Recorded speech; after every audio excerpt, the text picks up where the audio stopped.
we were very excited to have an opportunity to spend about 30 minutes with you today to get you up to speed on the latest on Log4j. We know that this has been a very significant event in our lives and in the daily work that you've had. And I'm sure you're in the midst, as many of us are, of just trying to kind of understand it and get organized. But we're also in the mode of looking ahead and recognizing that Log4j is not a one-time, once in a blue moon event. But we believe that Log4j really represents what we're beginning to see as a series of very common supply chain level vulnerabilities that we expect we're going to see more and more of over time. And when you really look at Log4j, what you're recognizing is happening is really a structural issue. This is one of many thousands, probably millions of unheralded, undocumented pieces of code that's being used ubiquitously across applications. And when a vulnerability like this comes out, there's a different level of effort, a different level of tools, and a different approach to really being able to mitigate it effectively over the course of an enterprise. So we brought some experts with you today. We want to share with you what we've learned, but we also want to take with it a lens to look forward to the future on how we handle these kinds of threats going forward. For folks that are new to Tanium, we welcome you to this call. Tanium is a platform for real-time visibility and control across all your IT assets.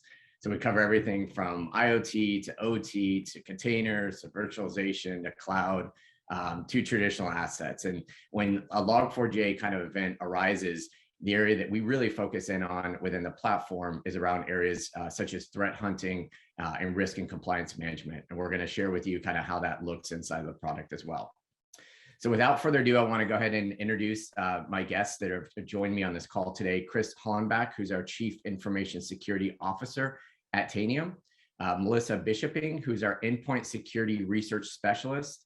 And Jim Kelly, who's Vice President of Endpoint Security. So our agenda that we've got for you today is really straight to the point, get you up to speed on the latest on what we know on Log4j. And then we want to pivot and start talking about proactively addressing supply chain risk. And we'll give you a demo on Tanium and kind of how we're approaching that inside the tool itself. And then at the end, we're going to save some time for Q&A. So if you've got questions along the way, feel free to post those into the Q&A chat window. And when we get to the end, we'll go ahead and bring those forward, or we'll try to address them as the call goes forward as well. So with that, I'd like to turn it over to our first presenter, Chris. The floor is all yours. All right, thank you, Charles. So for those who somehow have missed the news, Log4j is a vulnerability involving a Java library to enable handling of logs and output from any number of products. And it is embedded pretty much everywhere that you could imagine, in a lot of places that perhaps you've never thought of. And that's led to the challenge of how do you find this thing, since it's embedded in other software, it's distributed with other programs. You can't see it just by listing the software that's on your system and know that you have this issue in your environment. So that's the first aspect. The other is that the severity of the issue. It is a 10 out of 10 when we talk about a vulnerability risk score. So the most severe type of vulnerability there is. So this led to a lot of organizations to scramble to try and figure out how they are going to find this in their environments, and then how they're going to then begin to remediate it, or at least mitigate it in some cases, because sometimes you can't immediately fix the problem, but you need to put some safeguards around that system to make it less likely to be exploited going forward. So this is a supply chain issue. It is one that we have seen many times before in different forms. And that's really the thrust of what we really want to talk about today. So we'll talk a little bit about Log4j. Vulnerabilities like this do happen often, and they're increasing in frequency and how they're happening. But then also what we're seeing is adversaries stepping up their activity around these things. They're getting quicker to get exploits out there. There was even discussions within the earliest days of this thing with people refining the exploits openly online. And we've seen both nation state actors exploit this, as well as criminal actors with ransomware gangs and things of that sort. So that's what ups the urgency with responding to these events. you have to get the answer quickly. You have to be able to remediate systems, or at least mitigate them and protect them until you can remediate them fully. The issue now is, okay, we're done with Log4j. We're not. It's going to keep happening even with Log4j, because there's going to be software that might get installed accidentally tomorrow in your environment that reinstalls a vulnerable version of Log4j. There's new vulnerabilities being found in Log4j all the time. As you can see across your screen, there's at least 4 CVEs now associated with Log4j, and that keeps growing. That list will keep growing just for that one library. But there's going to be new libraries. There's going to be new projects and new dependencies that are kind of hidden from most of us that are going to have vulnerabilities in them. And how we respond to them is going to differ. It's not going to be always the same way each time we look for a problem. When we dealt with SolarWinds, that was a supply chain attack. We could look for a discrete binary on the file system, match up the file name, match up the hash for it, and find it very readily, very quickly, and remediate that. Log4j comes along. Things are a little bit more complex. Where do we find it? How do we dig inside of compressed files like zip files and jars and all these things to find it? And we're going to see similar types of problems with other supply chain related vulnerabilities going forward. So what does that mean for us? We have to have flexibility in how we approach these problems. And if we can move on to the next slide, we'll talk about that. Realistically, we're never going to stop all of the problems. That's just reality. So what do? We have to be prepared with our environment instrumented in a way that gives us the flexibility we need to be able to react to whatever the next problem is that comes along. So if we put in purpose-built tools that only react to the current problem, we address the current problem, but then we have to do the insane fire drill all over again to deploy another tool to go search out the new problem for whatever that is the next day. Ideally, what you want in your environment is something that is instrumented in a way that allows you to gather data quickly and then begin to assess and then develop a plan around that.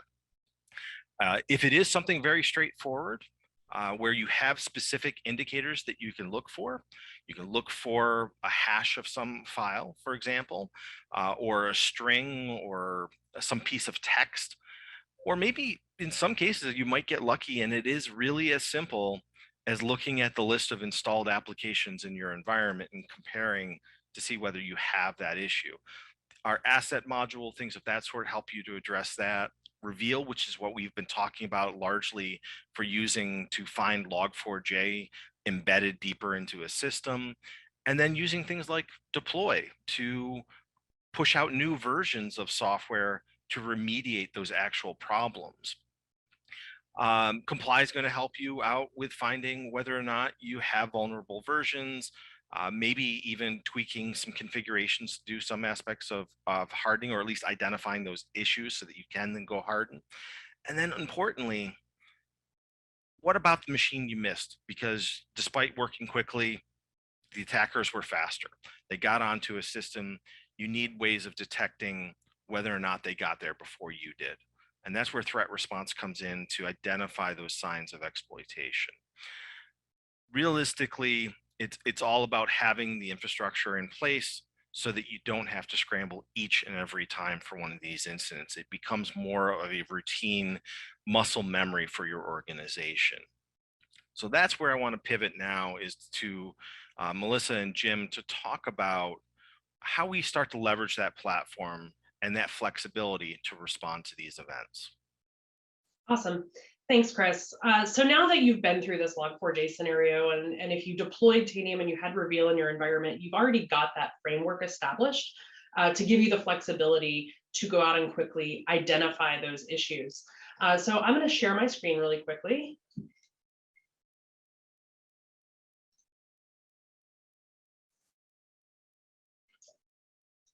So the next time that a headline hits for something like, an NPM package vulnerability, struts, Log4j, or even something that is a trusted third-party software solution you use that has a supply chain vulnerability itself, you'll be able to leverage the Tanium platform to identify it. In Tanium Reveal, we can look for indicators of the vulnerability going layers deep into those dependencies, regardless of whether or not the application is even running at the time. By having Reveal in your environment, you're not going to be relying on a custom script that you wrote or something you found on GitHub, because those can have, those quickly developed tools can sometimes have performance impacts or unexpected outcomes on your endpoints. And while it's urgent to address, you definitely don't want to cause an outage. So with Reveal, you get a trusted, tested, reliable method to scan your environment and go layers deep into things like these jars, which goes a step beyond looking just for the symptoms of the vulnerability and looks for the actual presence of the vulnerable dependency itself. So here we have several findings that Reveal has hit on. I'm going to move my cat out of the way. Sorry about that. Here, Reveal has hit on several different jars within this endpoint. Your analyst at this point would look and see, hey, these are all related to Splunk. And it's important to note that not every file that got a hit is titled Log4j core. We're not relying on a file name here. We're actually looking at what's inside the file to look for evidence of the specific versions and those dependencies being loaded. So at this point, the analyst would likely go and research the vendor's documentation and guidance and do some preparation with the business owners to identify, can this be upgraded? How is this being used? And it really does become a proactive hunt scenario, not just a, am I vulnerable or not? You have to, with these kind of vulnerabilities, especially for business critical applications, you have to engage those multifunctional teams to be able to understand the best path forward for mitigation in the meantime and prioritizing remediation. In some cases with vulnerabilities like this, it's not as simple as, do I have this vulnerable version or this vulnerable dependency? You're actually going to be looking at a collection of different variables. And in some cases, that might be running ports or running services or specific environmental variables, registry keys. And it can be complex to identify not only is this installed, but do all these other criteria exist that make me vulnerable or not vulnerable? So here I have pasted in a question that I wrote that looks for all the systems based on their operating system, whether or not the port is listening, and whether or not the service is actually running. And so you can start getting details back with these comprehensive questions to help you narrow the scope of systems that where it may be sitting on disk and you definitely need to go and remove that vulnerability from your environment. If it's not initially exposed and initially vulnerable, that may be a lower priority. So this would allow you to then build a report or tag these machines for further investigation. Melissa, on that, yeah, go ahead. I was just going to say, I mean, that we encountered this internally as well. You'll have instances where you'll find Log4j on disk. And then when we checked with the particular vendor, they said, look, if you haven't specifically configured this, that, and the other thing, you're fine. In fact, you're actually safe to remove that file in that case. And that's what we did. For those systems that we found it, we didn't immediately panic. We went through the next step, say, are we actually using it? Are we configured to leverage that code? And if the answer is no, we have a very different stacking of our resources. Absolutely. And I think this is an important point as well. While you're doing these investigations, being able to build these kind of saved questions, build dashboards, build reports and things like trends, and being able to have that aggregated real-time information for not only your online devices right now, but also the historical context of what's been happening as you've tracked your overall progress is critical to being able to target your engineering teams most effectively. Yeah, and I think that's a great conversation. And Chris, to kind of go back a bit, one of the pieces of information that our customers gave us as we kind of showed Reveal as a tool to go through this is they were seeing many results show up in that list. The goal of using Reveal in this case isn't necessarily to go back and dig in and learn a new workflow and kind of figure out how to use this. It's really to use Reveal in this scenario to identify the servers and the applications that are at risk that you need to investigate. It was never intended that you go through the 22,000 lists of files on this specific server, but as you can see in the right hand side, we get a clear indicator of the directory structure that it's in, the application potentially where it is, things that give us an identifying characteristic that we can then go back and either make an informed conversation with our vendor or with our internal staff that wrote that software to know exactly what you talked about, Chris, the implication of, is this just on disk? Is it actually in use? Is it something that had a specific vulnerability only if it was configured in a very explicit way?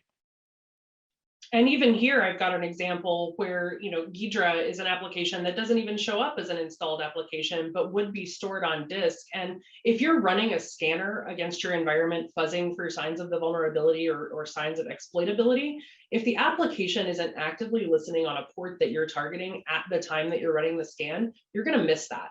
Reveal is able to find these files even when they're sitting dormant on the disk. And, you still want to be able to go out and remediate those and get those upgraded because eventually they will be run. It also exposes the potential for shadow IT. Is this an application you knew was running in your environment at all? And so there's multiple benefits to being able to track this stuff down. Yeah, and that's fair. Melissa, one more thing on this, and something you said reminded me. Another piece of feedback that our customers have given us on this is that those custom scripts, those things they pulled off of GitHub repos and things that they built themselves, are point-in-time solutions. You're having to run those manually. You're having to take a performance hit on those endpoints. Crawling a disk subsystem to look for these things in a scripted way like that takes CPU, it takes disk IO, it could have performance impact on critical business applications and systems that you're running them on, where the solution that we have inside of Reveal, inside of Index, inside of Threat Response is categorically around throttling that information and being able to make sure that we're giving you that information without overdue pressure on your environment, so that, yes, we know this is an important issue, this is a critical vulnerability that's been released, but you also have mission critical applications that are running your business that we don't want you to necessarily crater because you're looking for something immediately. This gives you the ability to continue looking for those things without impacting performance too detrimentally on your environment, like you would running those scripts continuously. Absolutely. And on that, it's funny, people don't ever think about it at the time until they do it. But if you were to run a script across a whole bunch of systems that are all VMs, that are all talking to the same disk backend, and you're crawling them all at once, you could actually create more than just one system by that IO contention. So it's the scripts are straightforward and they look easy and they look simple to run until you run them in a real world environment. So you want to have tooling that takes that into account. When you launch scripts, you can play with that and do that if you have the knowledge and experience of your environment, but you don't want to be doing that in an emergency. So another really powerful feature that a lot of customers have leveraged is the ability to use something like Tanium Asset and cross-referencing that with the findings that they're pulling out of Reveal for the software that they're finding vulnerable instances of things like Log4j in, but also being able to look at the guidance from CISA for their known list of affected software. You can build a custom report specifically targeting all of those software that are identified and their specific versions, and have a real-time living document for your entire estate, be them online or offline. And that's important because you want to be able to see when new systems, maybe they were built with a gold image, or maybe someone downloaded an old version of something that they had on a share drive. You want to be able to see when those things come back. This isn't something that just because you've uninstalled it or upgraded it once, you're good. You need a source of truth that is ongoing. And so this would allow you to look for, in this case, we were talking about Splunk, and be able to identify the systems themselves, and then maybe track down even the system owners or who's the primary user, and be able to work with those business units to develop your strategy for mitigation and remediation. So you've been able to leverage the quick searching capabilities in Reveal. You can build reports in Asset. You can do custom sensors to do these checks for these complex sort of scenarios where vulnerable and not vulnerable isn't a straightforward question, or be able to use comprehensive saved questions in Tanium to get the real-time information on the state of vulnerability. And going forward, you can update that third-party software with custom packages and Interact or using deploy. You can track the state of your remediation efforts with things like trends, Asset, and comply. And to what Chris said earlier, you can stay alert for signs of that post-exploitation activity using multiple types of intel sources in threat response. So I'll go back. I'm going to stop sharing my screen so we can go back into some dialogue. Real quick question for you. There was a question posted during your demo, and it was around Reveal. And the question is, does Reveal scan for old kernels and inside compressed files as well? So I can take that. Yes, Reveal has the ability to look inside of compressed files, and it has the flexibility to look for things that you want it to look for, either by keyword or using regex or any other number of capabilities we have there. It should give you the ability. I don't know exactly what you're looking for, so without having some specifics, I can't give you a solid answer, but I can tell you, yes, we do see inside those compressed files, we can find those artifacts just like we're doing for Log4j or with the other latest NPM with colors.js or faker.js. We're able to see those sorts of things as well. Yeah, cool.